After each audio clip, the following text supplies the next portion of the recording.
নমস্কাৰ প্ৰিয় শ্ৰোতাসকল, সকলোলৈ পুনৰবাৰ স্বাগতম জনাই আৰম্ভ কৰিবলৈ লৈছোঁ প্ৰণৱ কুমাৰ বৰ্মনৰ উপন্যাস সন্দিকৈ কলেজৰ ২৮ নং খণ্ড।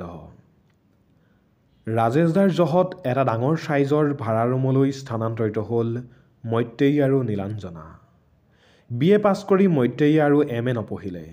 তাই কোম্পানী এটাত চাকৰিত সোমাল, দৰমহা ভালেই। নীলাঞ্জনাই সকলো পাহৰিবলৈ চেষ্টা কৰিছে। তাই ৰুমতে সোমাই থাকে, গল্প উপন্যাস পঢ়ে, কবিতা লিখে, কেতিয়াবা টিভি চায়।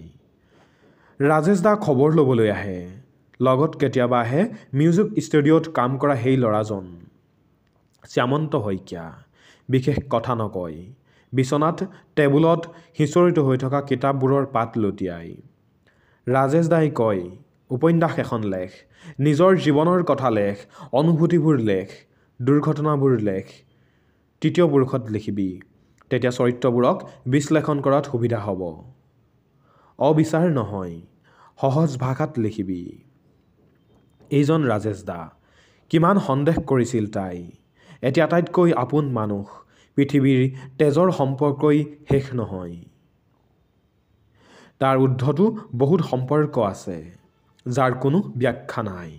ক'ত বুন্দা দেউতাক, ক'ত ৰাজেশদা। থাকে এনেকুৱা ব্যতিক্ৰম মানুহো থাকে। ৰাজেশদা, চাহ খাব ৰ'ব। খাম দে, ডিউটি নাই। সন্ধিয়া আছে। ই শ্যামন্ত এটা বিশেষ কামত তোৰ ওচৰলৈ আহিছে। তই কবিতা লিখ বুলি গম পাই এতিয়া তোক গান লিখাবলৈ আহিছে। গান? গীতটো মই লিখি পোৱা নাই। কবিতা লিখাৰ মানুহৰ বাবে একদম সহজ কাম। আমাৰ এটা ডাঙৰ প্ৰজেক্ট আছে, কেছেট এটা ওলাব। সুৰবোৰ হৈয়ে আছে, তুমি কেৱল সুৰত শব্দ বহুৱাই গ'লে হ'ল, শ্যামন্তই ক'লে। পাৰিম জানো?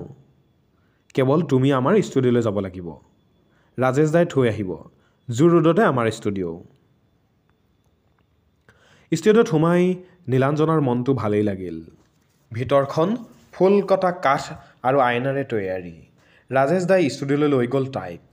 প্ৰকাণ্ড কাঠৰ দুৱাৰখন ঠেলি ৰেকৰ্ডিং ৰুমলৈ সোমাই গ'ল ৰাজেশদা।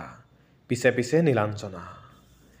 শ্যামন্তই কাণত ইয়াৰফোন পিন্ধি কম্পিউটাৰত কিবা শুনি আছে। দুয়োকে দেখি বহি থকা চকীখন বিশেষ ভংগীমাত ঘূৰাই শ্যামন্তই ক'লে, ৰাজেশদা আহক, আহক। নীলাঞ্জনা, আহা। দুয়ো বহিল। ৰাজেশদা, সুৰকেইটা শুনকচোন। প্ৰকাণ্ড ভলিউমত কিছুমান বাদ্যযন্ত্ৰ বাজি উঠিল সুৰীয়াকৈ। মূৰটো ফাটি যাব যেন লাগিল নীলাঞ্জনাৰ, কিন্তু তাই আপত্তি নকৰিলে। সহ্য কৰাটোৱে তাইৰ ধৰ্ম। ভাল দিয়া হৈছে সুৰবোৰ, ৰাজেশদাই ক'লে। ৩টা জুবিনে গাব, 2টা জিতুল দাই, তৰালিও থাকিব, শ্যামন্তই কৈ গ'ল। এই সুৰটোত কথাখিনি এনেকুৱা লাগে যেন শৈশৱৰ স্মৃতি ৰোমন্থন কৰি নায়কে নায়িকাৰ মাজত শৈশৱৰ ভাল লগা ছোৱালীজনীক বিচাৰিছে। কানু, বহী কলম লৈ আহ, শ্যামন্তই ক'লে। দুয়ো বহা, কাম শেষ কৰা, মোৰ অফিচ আছে। ৰাজেশদা যাবলৈ ওলাল। যাওঁতে অকলে যাব পাৰিবি নহয়? শ্যামন্ত, বাছত উঠাই দিবা তাইক। ৰাজেশদা গ'লগৈ। AC চলি থকা বাবে নীলাঞ্জনাৰ ঠাণ্ডা লাগিছিল। কানুৱে কলম আৰু বহীলৈ সোমাই আহিল। সুৰটো শুনা, ভাবা আৰু লিখা, শ্যামন্তই ক'লে। দূৰ অতীতৰ সপোনে গোপনে মাতিছে আহাচোন আহোন। অলং দলং খেলোতে আকাশৰ সীমাত নুমাল হেঁপাহৰ জোন। স্থায়ীটো বঢ়িয়া হৈছে। মই এবাৰ গানৰ সুৰটো গামনে? তুমি গান গোৱা নেকি? গাইডটো গাই দিলে নীলাঞ্জনাই। শ্যামন্তই ৰেকৰ্ডিং কৰিলে। শুনিবা নেকি? শ্যামন্তই ৰেকৰ্ড হোৱা গাইডটো শুনালে। নীলাঞ্জনাই প্ৰথম শুনিলে নিজৰ কণ্ঠৰ গান। এইটো তোমাৰ ৰ' ভইচ। আমি এইবাৰ আকৌ মিক্সিং কৰোঁ মিউজিকৰ লগত, এফেক্টছ লগাওঁ, বেছি ভাল লগা হৈ পৰে। আজিৰ দিনটো নীলাঞ্জনাৰ বাবে বেছ স্মৰণীয়। নিজকে মূলা গাভৰু যেন লাগিল তাইৰ। ব'লা, তোমাক থৈ আহোঁ। শ্যামন্তৰ পুৰণা স্কুটাৰখনৰ পাছফালে বহি ল'লে তাই, কিন্তু তাৰ কান্ধত বা পেটত হাতেৰে ধৰিবলৈ তাইৰ সংকোচ হ'ল। গীত লিখিলি? মৈত্ৰেয়ী সুধিলে। এটা লিখিলোঁ। পইচা দিবনে? এটাত 1000 টকা দিম বুলি কৈছে। কেইটা লিখিবি তই? 3টা লিখিবলৈ কৈছে। শ্যামন্ত ল'ৰাটো ভাল, জেণ্টেল। অঁ, ৰাতি বিচনাত পৰি শ্যামন্তৰ কথাই ভাবিলে নীলাঞ্জনাই। শ্যামন্তক কেনে লাগিছে? ৰাজেশ দাই সুধিলে। ল'ৰাটো ভাল, ক্ৰিয়েটিভ, ৰিপিট কৰিলে ৰাজেশ দাই। অঁ। তাইক সময়বোৰ যন্ত্ৰণা কাতৰ। তাইক সুখী কৰিবলৈ মৈত্ৰেয়ী ৰাজেশ দাহঁতে চেষ্টা কৰিছে। মাজে মাজে তাইৰ কলেজখনলৈ মনত পৰে, বান্ধৱীবোৰলৈ মনত পৰে, মেমবোৰলৈ মনত পৰে। তেতে তাই গোপনে কান্দে। কিয় এনে হ'ল? কিয় সদায় এনে হয় তাইৰ লগতহে? কি কুক্ষণত জন্মিছিল তাই? সময়বোৰ তাইৰ বাবে ৰক্তাক্ত হৈ পৰে। একো কথাই তাই সহজভাৱে ল'ব পৰা নাই। তথাপি জীয়াই থকাৰ অনুশীলন কৰিছে নতুনকৈ। সকলোকে ক্ষমা কৰি দিছে তাই। সকলো ভাগ্যৰ বিড়ম্বনা। তোমাক কথা এটা কওঁ। অঁ, বেয়া নোপোৱাতো? তোমাৰ দুখবোৰ মই মচি পেলাব খোজোঁ। শ্যামন্তৰ কথাখিনিৰ অৰ্থ তাই নুবুজা নহয়। এদিন মৈত্ৰেয়ী বিয়া হৈ গুচি যাব। ৰাজেশ দাও সদায় নাথাকে। তাৰ পিছত কি কৰিব তাই? আৰু ভাবিবলৈ সাহস নহয় নীলাঞ্জনাৰ। নীলাঞ্জনা এজনী পানীত ডুবা ছোৱালী। উটি যাবও নোৱাৰে, পাৰলৈ আহিবলৈ শক্তি নাই। আকৌ নৰখাদক মানুহবোৰৰ শৰণাপন্ন হ'ব লাগিব নেকি তাই? পুৰুষৰ খেলৰ পুতনা হ'ব লাগিব নেকি তাই? ক'ত তাইৰ আশ্ৰয়, ক'ত তাইৰ নিৰাপত্তা? বিয়া হ'বা মোৰ লগত? হ'ম, কিন্তু বা আৰু ৰাজেশ দাক আপুনি নিজেই ক'ব লাগিব। এৰা, শ্যামন্তৰ এই প্ৰস্তাৱ মানি নল'লে তাইৰ বাবে জীয়াই থকাৰ কোনো পথ নাই। খুব সহজভাৱেই মানি লৈছিল তাই। শ্যামন্তৰ মাক আহিছিল, নবৌৱেক আহিছিল। তুমি ইমান শান্ত, মৰম লগা ছোৱালী, পাৰিবা জানো তাৰ লগত সংসাৰ কৰিব? কি কয় শ্যামন্তৰ মাকে? কিয় নোৱাৰিব তাই? সকলোৰে সন্মতিত কামাখ্যাত বিয়া হৈ গৈছিল শ্যামন্ত আৰু নীলাঞ্জনাৰ। আশ্ৰয় আৰু নিৰাপত্তা প্ৰাপ্তিৰ চাৰ্টিফিকেটখন পাই নীলাঞ্জনা সুখী হৈছিল। পৃথিৱীৰ ভিতৰতে আটাইতকৈ সুখী তাই। শ্যামন্তৰ বুকুৰ মাজত সোমাই পৰম প্ৰশান্তিৰে টোপনি গৈছিল নীলাঞ্জনাই নিৰ্ভয়ে। কত সপোনেৰে বুঢ়াই পেলাইছিল শ্যামন্তই নীলাঞ্জনাক। তাৰ ভালপোৱাৰ মাজত জীৱনৰ সকলো দুৰ্ঘটনাই যেন পাহৰি গৈছিল তাই।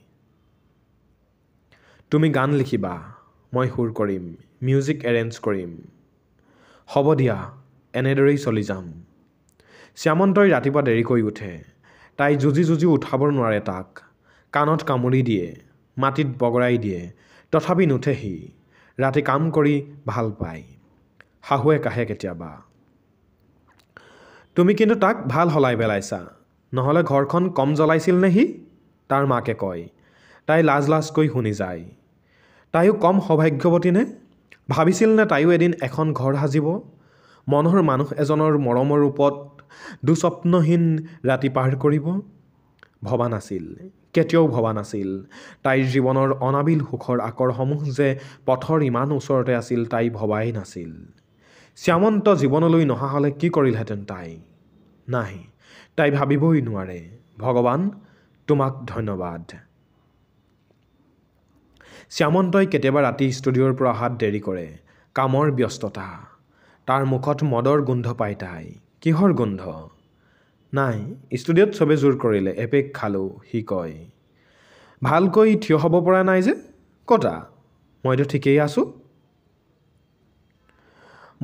যোৱা, মুখ হাত ধুই আহা, মই ভাত খাবলৈ ৰৈ আছোঁ। তুমি খাই দিয়া। মই ষ্টুডিঅ'ত ঢেৰ কিবা কিবি খালোঁ। সি বিচনাত বাগৰি দিয়ে।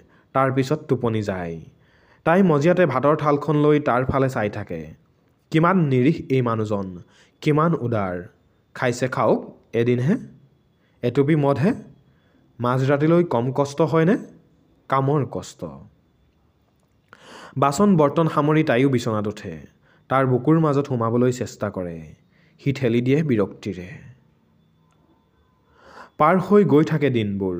ভাড়াঘৰৰ কোঠা শুৱাই থকা কীবৰ্ডখন ষ্টুডিঅ'লৈ লৈ যোৱা বাবে শ্যামন্তৰ আজিকালি ঘৰত তেনেকৈ কাম নাথাকেই। আগতে সি কীবৰ্ডখনৰ সন্মুখত বহি টুং টাং ইটো সিটো কৰি থাকে। তাইও কাষত বহি বৰ মজা পায়।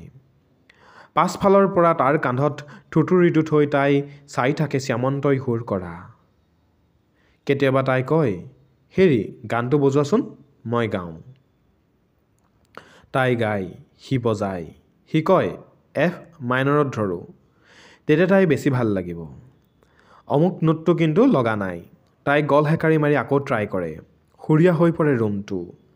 কিন্তু কীবৰ্ডখন লৈ যোৱাৰ পিছত ঘৰটো কিবা খালী খালী হৈ গ'ল। কীবৰ্ডখনচোন লৈ আহিব পাৰা, ইমান কাম ক'ত অনা নিয়া কৰি থাকিবা, সি নিস্পৃহভাৱে কয়। কেছেট কেতিয়া ওলাব?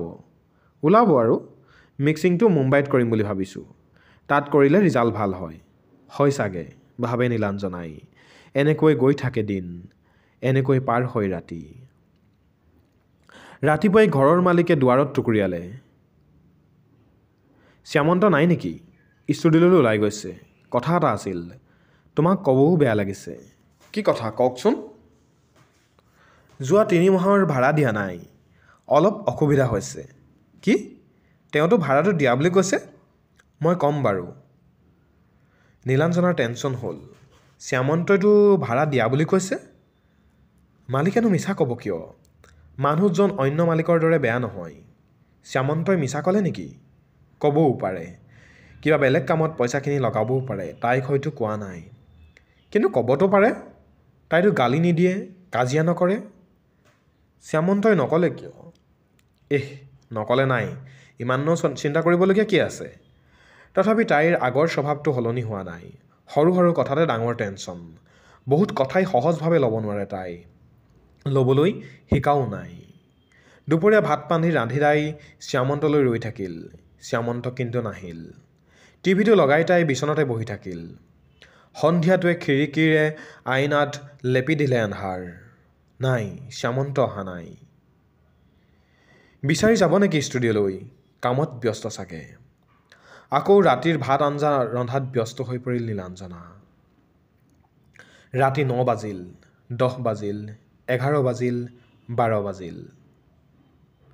নাই, শ্যামন্ত উভতি অহা নাই। ভাত পানী নোখোৱাকৈ ৰৈ থাকিল। 1:15 যোৱাৰ পিছত দুৱাৰত শব্দ হ'ল।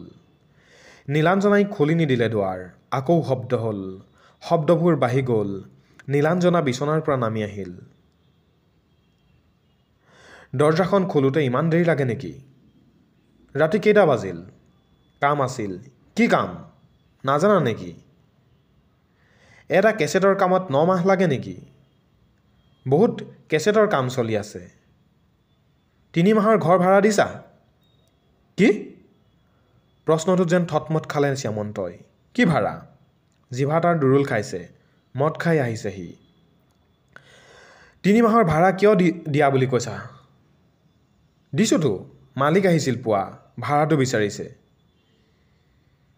কি চাল্লা, তাৰ ইমান সাহ? ৰ'বা, তাক শিক্ষা দি আছোঁ। শ্যামন্তই খঙত বাহিৰলৈ যাব খুজিলে। নীলাঞ্জনাই হাত ধৰি টানিলে। চাওঁ, এৰি দিয়া। পুৱা ক'বা। এতিয়া ভাত খোৱা। নহয়, এতিয়াই তাক শিক্ষা দিম। চিনি পোৱা নাই চাল্লা। আগতে ভাত খোৱা। খাই আহিছোঁ। খাই আহিলে কৈ যাব লাগে? তাত পাৰ্টি এটা হ'ল, কোনেও এৰি নিদিয়ে। মই তিৰোতাজনী অকলে থাকিব পাৰোঁ নেকি?